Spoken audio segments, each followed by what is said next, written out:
Hello student, आपका चल रहा है लेसन नंबर 4 इलेक्ट्रिक कैपेसिटेंस यानी विद्युत धारिता, जिसमें आज का नया टॉपिक क्या है आपका combination of capacitors. Combinations of capacitor यानी संधारित्रों का संयोजन, यानी संधारित्रों को किस प्रकार से जोड़ा जा सकता है, यानी दो या दो से अधिक संधारित्र हैं उनको कैसे जोड़ा जाए। तो जोड़ने के आपके मेनली 2 टाइप्स हैं। एक होता है आपका श्रेणी क्रम संयोजन। क्या होता है? श्रेणी क्रम संयोजन, जिसे इंग्लिश में बोला जाता है सीरीज कॉम्बिनेशन। और नेक्स्ट है आपका समांतर क्रम संयोजन, पैरेलल कॉम्बिनेशन। ये आपके 2 टाइप्स हैं। अगर सीरीज को और यानी पैरेलल को एक साथ मिक्स करें तो ये तीसरा कॉम्बिनेशन बढ़ता है, जिसे क्या कहते हैं अपन? मिक्स्ड कॉम्बिनेशन कहते हैं। ठीक है, तो मेनली कितने टाइप हैं आपके? 2 टाइप्स हैं। फर्स्ट है आपका श्रेणी क्रम संयोजन और सेकंड है समांतर क्रम संयोजन। देखिए, फर्स्ट पढ़ेंगे अपन श्रेणी क्रम संयोजन। तो श्रेणी का क्रम का संयोजन का मतलब क्या है कि संधारित्रों को एक लाइन से जोड़ दें। किससे जोड़ दें? एक लाइन से जोड़ दें। ठीक है, और जोड़ दें कैसे? माना ये मान लीजिए आपके ऐसे संधारित्र, एक संधारित्र ये है, सेकंड ये है और थर्ड ये है आपका।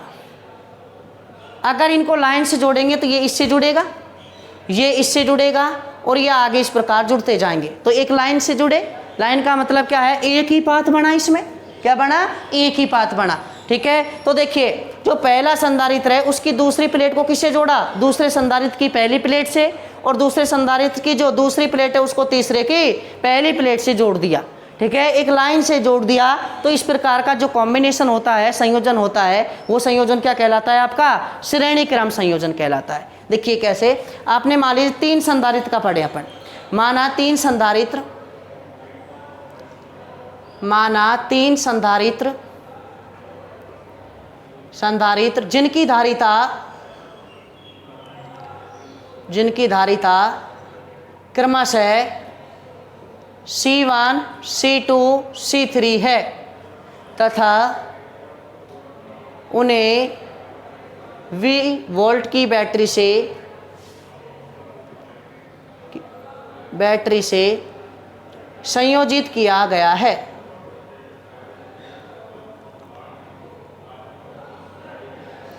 संयोजित किया गया है। तो देखिए समझे, इसमें आपके 3 कैपेसिटर हैं। एक कैपेसिटर ये रहा, पहला संधारित्र। ठीक है, ये दूसरा आपका और ये तीसरा। ठीक है, अब इसको जोड़ेंगे कैसे? इनको किससे जोड़ दिया आपने? बैटरी से। ये बैटरी का पॉजिटिव टर्मिनल और ये बैटरी का नेगेटिव। और आपको पता है जो लास्ट वाली प्लेट होती है उसको क्या करते हैं अपन? ग्राउंड करते हैं, वो संपर्कित करते हैं। ये आपकी V वोल्ट की बैटरी, ये बैटरी का पॉजिटिव और ये बैटरी का नेगेटिव। इसकी धारिता C1 है। कितनी है? C1। ये दूसरा संधारित्र जिसकी धारिता कितनी है? C2। ये तीसरा संधारित्र जिसकी धारिता कितनी है? C3। जोड़ेंगे कैसे? एक लाइन से जोड़ देंगे। लाइन से जोड़ने का मतलब ये इससे जुड़ेगा और ये इससे जुड़ेगा। आ गया समझ में? ठीक है, पहले संधारित्र की दूसरी प्लेट को, पहले संधारित्र की दूसरी प्लेट को दूसरे संधारित्र की पहले प्लेट से, और दूसरे संधारित्र की दूसरी प्लेट को तीसरे संधारित्र की पहली प्लेट से, और इस प्रकार जोड़ते चले जाएं तो ये क्रम कौन सा क्रम कहलाता है आपका? श्रेणी क्रम संयोजन कहलाता है। कौन सा? श्रेणी क्रम संयोजन कहलाता है। तो देखिए इसमें समझे, यहाँ से ये तो हुई आपकी जोड़ने की बात। आगे एक सिंगल पाथ है, यानी एक ही रास्ता है, ये सीधा का सीधा। ठीक है, तो इस रास्ते में जो कॉम्बिनेशन हुआ, संयोजन हुआ, वो कौन सा है आपका? श्रेणी क्रम संयोजन। अब देखिए आवेश का मान नियत रहता है। कैसे रहता है? देखो, ये इससे कनेक्टेड है, ये इससे कनेक्टेड है, तो ये कनेक्टेड सिस्टम बन गया। बना या नहीं बना? ये एक क्या बन गया? यहाँ से ये प्लेट इस चालक से, ये चालक इससे, क्योंकि ये प्लेटें चालक ही होती हैं। क्या होती हैं आपकी? चालक ही होती हैं। देखो ये प्लेटें चालक हैं और 2 चालकों को जब जोड़ा गया तो ये एक आइसोलेटेड सिस्टम बन जाता है। क्या बन जाता है? आइसोलेटेड सिस्टम का मतलब है विलगित निकाय। क्या बन जाता है? विलगित तंत्र। अब ये जोड़ दिया, ये बाहर से ना तो अपने पदार्थ का आवागमन करेगा या ना ही ऊर्जा का आवागमन करेगा। तो ऐसा सिस्टम क्या होता है आपका? आइसोलेटेड। क्या होता है? आइसोलेटेड। तो देखिए जब बैटरी आपकी ऑफ है, अभी कोई भी चार्ज नहीं दिया गया, जब ऑफ है तो बताओ इन पर कितना चार्ज है? 0। कितना है? 0। तो देखिए पहले इन चालकों पर जो ये कनेक्टेड है इन पर कितना चार्ज है? 0। तो आपका आवेशों का संरक्षण नियम क्या कहता है कि बाद में भी कितना होना चाहिए, इन पर 0 ही होना चाहिए। तो देखिए बैटरी का ये सिरा जो होता है उच्च विभव पर होता है और ये सिरा किस पर होता है, आपका निम्न विभव पर होता है। ठीक है, यहाँ वोल्टेज V है और यहाँ भू संपर्कित तो कितना है 0, कितना है 0। क्लियर है। तो देखिए पोटेंशियल जब विद्युत विभवांतर निकालेंगे तो V माइनस 0 कितना आएगा, V आएगा, आएगा या नहीं आएगा। तो आप विद्युत विभव बोले या विभवांतर बोले वो कितना है आपका V है। जब बैटरी को ऑन किया तो यहाँ कौन सा चार्ज जाएगा बताइए, पॉजिटिव चार्ज आएगा। कौन सा चार्ज आएगा, पॉजिटिव चार्ज आएगा। तो यहाँ से देखिए इस पर प्रेरण विधि द्वारा कौन सा चार्ज जनरेट हो जाएगा, नेगेटिव। यहाँ प्लस क्यों और यहाँ कितना चार्ज आ जाएगा, माइनस क्यों। अब समझें, इन पर प्रारंभिक स्थिति में कितना चार्ज था 0, इन दोनों पर कितना था 0। ये एक तंत्री तो है, ठीक है। तो बाद में भी कितना होना चाहिए 0, लेकिन यहाँ कितना आ गया माइनस क्यों, तो यहाँ कितना आना पड़ेगा प्लस क्यों। तो माइनस क्यों और प्लस क्यों जुड़कर कितना हो जाएंगे 0। तो बताओ प्रारंभिक स्थिति में भी 0 था और बाद में भी कितना हो जाएगा 0। तो यहाँ कितना आएगा प्लस क्यों, कितना आएगा प्लस क्यों। तो ये प्लस क्यों, तो देखो प्लस क्यों और माइनस क्यों जुड़ के कितने हो जाएंगे 0 हो जाएंगे। आ गया समझ में। यहाँ समझे, यहाँ कितना चार्ज आ जाएगा आपका प्रेरण विधि द्वारा, यहाँ कितना आ जाएगा नेगेटिव, माइनस क्यों। फिर यहाँ इन दोनों का प्रारंभ में 0 था तो लेकिन यहाँ माइनस आ गया तो यहाँ किसको आना पड़ेगा प्लस क्यों हो। तो ये प्लस क्यों हो गया, यह आपका प्लस क्यों हो गया। और यहाँ कौन सा चार्ज हो गया माइनस क्यों। ये प्लस क्यों और ये कितना हो जाएगा आपका माइनस क्यों। तो बताओ चार्ज डिस्ट्रीब्यूशन समझ में आया नहीं आया। इस प्रकार देखो यहाँ भी प्लस क्यों है, यहाँ माइनस क्यों है, यहाँ प्लस क्यों है, यहाँ कितना है माइनस क्यों, यहाँ प्लस क्यों और यहाँ माइनस क्यों। जो आवेश का परिमाण है वो कितना है क्यों है सब जगह। तो यह ध्यान रखना कि श्रेणी क्रम में आवेश का मान क्या रहता है, समान रहता है। अब देखिए यहाँ विभव V है और यहाँ कितना है 0, तो इसका कुछ ना कुछ विभवांतर रहा होगा, इसका कुछ न कुछ रहा होगा, इसका कुछ न रहा होगा, ठीक है। और टोटल मिला के कितना है V। तो जो विभवांतर है मान लीजिए इसका कितना है V1, कितना है V1, इसका कितना है V2 और इसका कितना है आपका V3, कितना है V3। बताओ समझ में आया नहीं आया। तो टोटल कितना है आपका V, तो V बराबर कितना हो जाएगा V1 plus V2 plus V3, होगा या नहीं होगा। यानी जो वोल्टेज गया वो कुछ V1 किस में चला गया, जिसकी धारिता C1 है उस संधारित्र में चला गया, V2 किस में चला गया C2 में और V3 C3 में। तो टोटल कितना था आपका V था, कितना था V। तो बताओ यहाँ से कितना हो जाएगा टोटल V इजिकल टू कितना हो जाएगा V1 plus V2 is equal two plus V3। समीकरण कितनी हो गई 1। आ गया समझ में। पहले संधारित्र की बात करें तो बताओ पहले संधारित्र पर आवेश कितना है क्यों, धारिता कितनी है C1 और विभव कितना है V1। तो पहले संधारित्र के लिए, पहले संधारित्र के लिए बताओ क्या होता है, क्यों बराबर क्या होता है आपका CV, होता है या नहीं होता। तो बताओ क्यों का मान तो कितना है क्यों है, C का मान कितना है पहले के लिए 1 और V का मान भी कितना है 1। किसकी वैल्यू चाहिए अपन को V1 की। तो बताओ V1 इजिकल टू कितना हो जाएगा Q अपॉन C1। समीकरण कितनी हो गई 2। आ गया समझ में। दूसरे संधारित्र के लिए, दूसरे संधारित्र के लिए Q बराबर क्या होगा आपका C2 V2। Q बराबर कितना होगा C2 V2। तो बराबर कितना हो जाएगा बताइए यहाँ से V2 इजिकल टू कितना आएगा आपका Q अपॉन C2। समीकरण कितनी हो गई 3। ऐसे ही किसके लिए, तीसरे संधारित्र के लिए, तीसरे संधारित्र के लिए कितना हो जाएगा Q बराबर C3 V3। तो V3 कितना आएगा Q अपॉन C3। समीकरण नंबर कितनी हो गई 4। आ गया समझ में। अब धारिता की टोटल विभवांतर कितना है V, टोटल आवेश कितना है Q और जो आएगी धारिता वो कितनी मान ली C, यानी अंतिम धारिता कितनी प्राप्त होगी C। तो धारिता की परिभाषा से, धारिता की परिभाषा से कितना हो जाएगा Q बराबर CV। Q बराबर CV। तो यहाँ से V का मान कितना आएगा, Q अपॉन C। समीकरण कितनी हो गई, 5। आ गया समझ में। यानी टोटल विभवांतर कितना है, V। टोटल धारिता कितनी है, C का मान ही तो निकालना है आपको। और यहाँ से टोटल यानी आवेश कितना है सब पे, Q। तो फाइनल आवेश Q है, धारिता C है, वोल्टेज V है, तो V बराबर कितना हो गया, Q अपॉन C। समीकरण नंबर 5। अब देखिए 2, 3, 4, 5 से किस में मान रख दिया, 1 में। तो देखिए समीकरण 2, 3, 1, 2, 3, 4, 5 से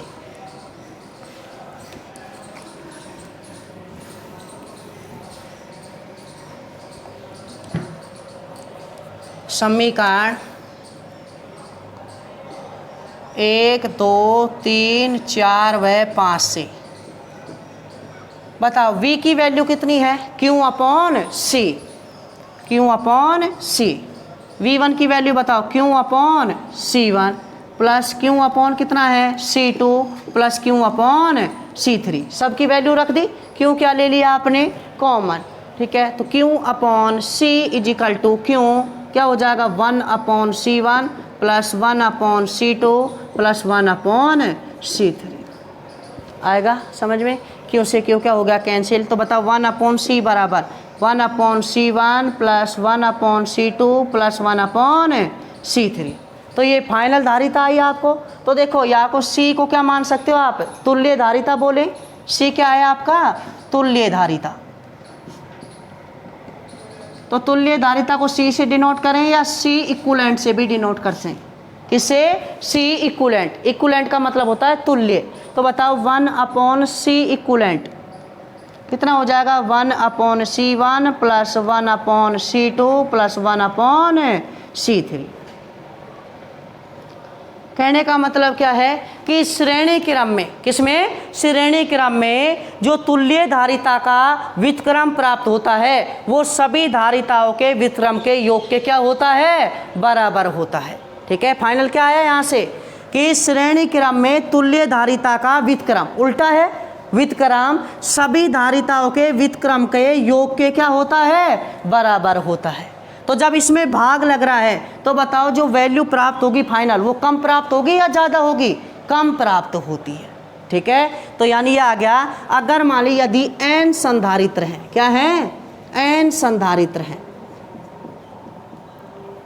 n संधारित्र तो क्या हो जाएगा, 1 upon C equivalent is equal to 1 upon C1 1 upon C2 plus 1 upon C3 ऐसे चलता जाएगा। कितना हो जाएगा, 1 अपॉन C है, हो जाएगा। कहने का मतलब क्या है, श्रेणी क्रम में तुल्य धारिता का व्युत्क्रम सभी धारिताओं के व्युत्क्रम के योग के बराबर होता है, योग के बराबर होता है। ठीक है, तो इसलिए आपकी जो वैल्यू होती है वो स्मॉल वैल्यू फाइंड आउट होती है।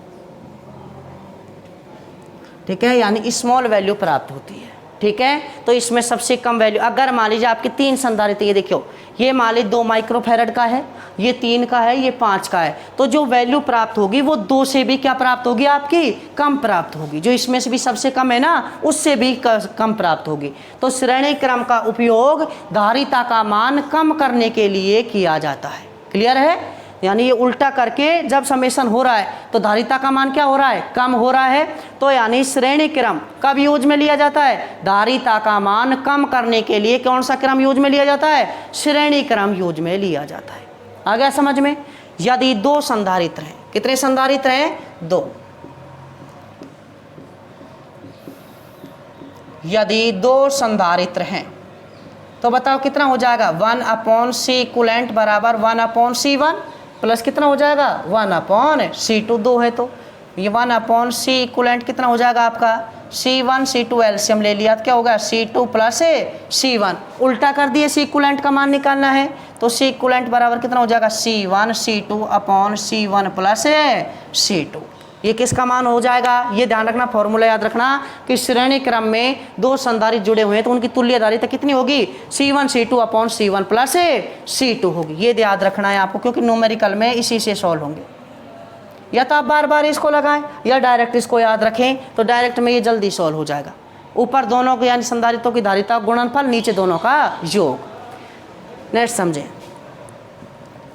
यदि C1 बराबर C2 बराबर C3 डॉट डॉट बराबर Cn बराबर C मान ले, इसका मतलब क्या है आपका कि जो भी संधारित्र है इसकी भी धारिता C है, इसकी भी C है, इसकी भी C है, तो बताओ 1 अपॉन C इक्वलेंट कितना होगा आपका, 1 अपॉन C इक्वलेंट कितना होगा, 1 upon C plus 1 upon C plus 1 upon C plus dot dot कितना हो जाएगा, 1 अपॉन C, लास्ट तक चलेगा।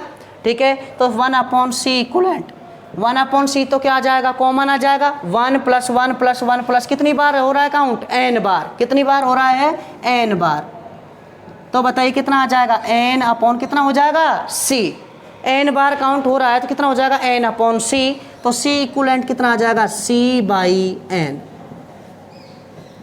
तो देखिए इसमें n का भाग लग रहा है, क्या हो रहा है, n का भाग लग रहा है, तो धारिता का मान क्या हो रहा है, कम मान प्राप्त होगा, कम मान क्या होगा, प्राप्त होगा।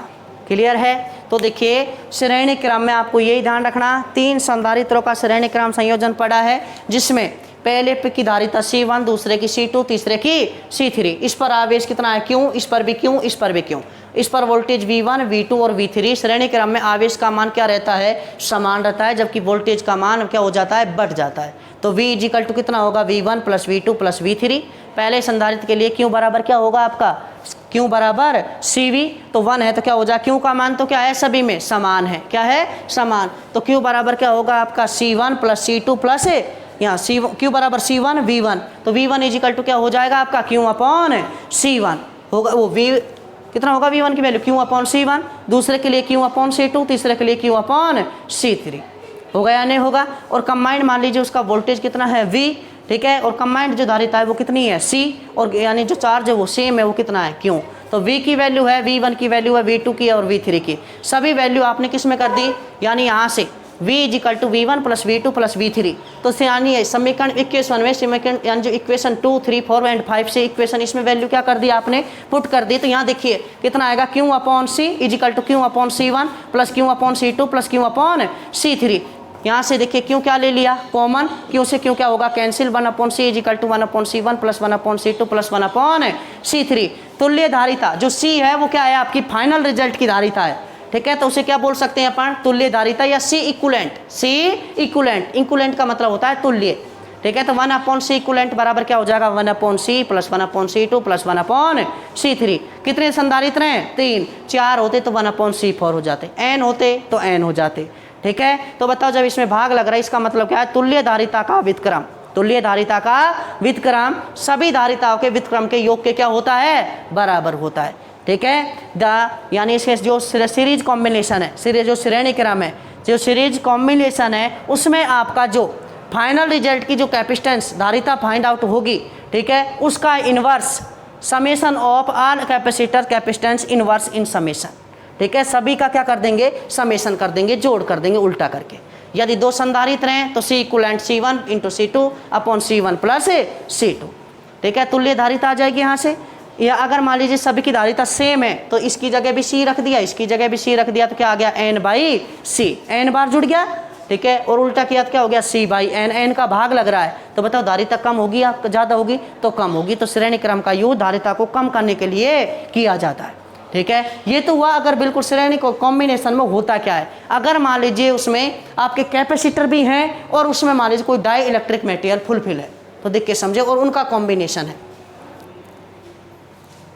तो उसमें क्या करते हैं अपन देखिए एक लाइन से जोड़े जाएं। जैसे मान लीजिए उसके एक, मान लीजिए आपका संधारित्र ये है, ठीक है, और सेकंड ये और थर्ड ये, ठीक है। तो इसमें देखिए आपका इसकी जो धारिता है वो कितनी है, यहाँ से ये मान लीजिए इसमें मीडियम आपका इस प्रकार भरा है, कोई एप्सिलॉन R1 ये हो गया, ठीक है। और जो सेकंड वाला है उसमें मान लीजिए कुछ इस टाइप का है आपका, इसमें आपेक्षिक विद्युतशीलता कितनी है इसकी, एप्सिलॉन R2। और इसमें मान लीजिए कुछ इस प्रकार का भरा है, इसकी आपेक्षिक विद्युतशीलता एप्सिलॉन R3 है। इसकी जो मोटाई है वो है T1, इसकी कितनी है T2, इसकी कितनी है T3। आ गया समझ में। यहाँ से देखिए लाइन से जुड़ रहे हैं, किससे जुड़ रहे हैं, लाइन से। देखो ये इससे, ये इससे, ये इससे, तो लाइन से जुड़ रहे हैं, तो कौन सा कॉम्बिनेशन है, ये श्रेणी क्रम संयोजन है। क्या है, श्रेणी क्रम संयोजन। मान लीजिए यहाँ ये इसका A सिरा है, ये इसका B सिरा, यहाँ वोल्टेज V है, यहाँ 0 है, तो फाइनल वोल्टेज डिफरेंस कितना हो गया, V। ठीक है, बैटरी से कनेक्टेड है। तो बताइए यहाँ से ये इसकी धारिता मान लीजिए C1, इसकी धारिता कितनी है C2, इसकी धारिता C3। देखो चाहे तो इस डायग्राम को ऐसे आप डिनोट करें, इस डायग्राम को कैसे बनाएं, ऐसे बनाएं, या इनको ऐसे भी बना सकते हैं। तो ये भी तो एक लाइन से ही जुड़ रहे हैं। ठीक है, तो ये लाइन चाहे यूँ हो चाहे यूँ हो, ठीक है तो कौन सा क्रम ही, श्रेणी क्रम संयोजन है। कौन सा, श्रेणी क्रम संयोजन। तो देखिए समझे, इसके लिए आप जानते हैं श्रेणी, जब ये कौन सा है, समांतर प्लेट संधारित्र है। कौन सा है, समांतर प्लेट संधारित्र है। और इसकी धारिता, पहले संधारित्र की धारिता, पहले संधारित्र की धारिता बताइए कितनी हो जाएगी, C1 इजिकल टू, C बराबर क्या जानते हो, epsilon not A upon D। बताओ ये पढ़ा या नहीं पढ़ा, निर्वात में। अगर माध्यम है तो क्या होता है, epsilon not epsilon R A upon D, ये भी पढ़ रखा है। अब देखिए प्लेटों का एरिया सबका सेम है A, बट देखिए पहले के लिए एप्सिलॉन R1 होगा या नहीं होगा, पहले संधारित्र के लिए आपेक्षिक विद्युतशीलता कितनी है, एप्सिलॉन R1। D का मान कितना है पहले के लिए, T1, दूसरे के लिए T2, तीसरे के लिए T3, तो यहाँ कितना हो जाएगा, T1। होगा या नहीं होगा। दूसरे संधारित्र के लिए,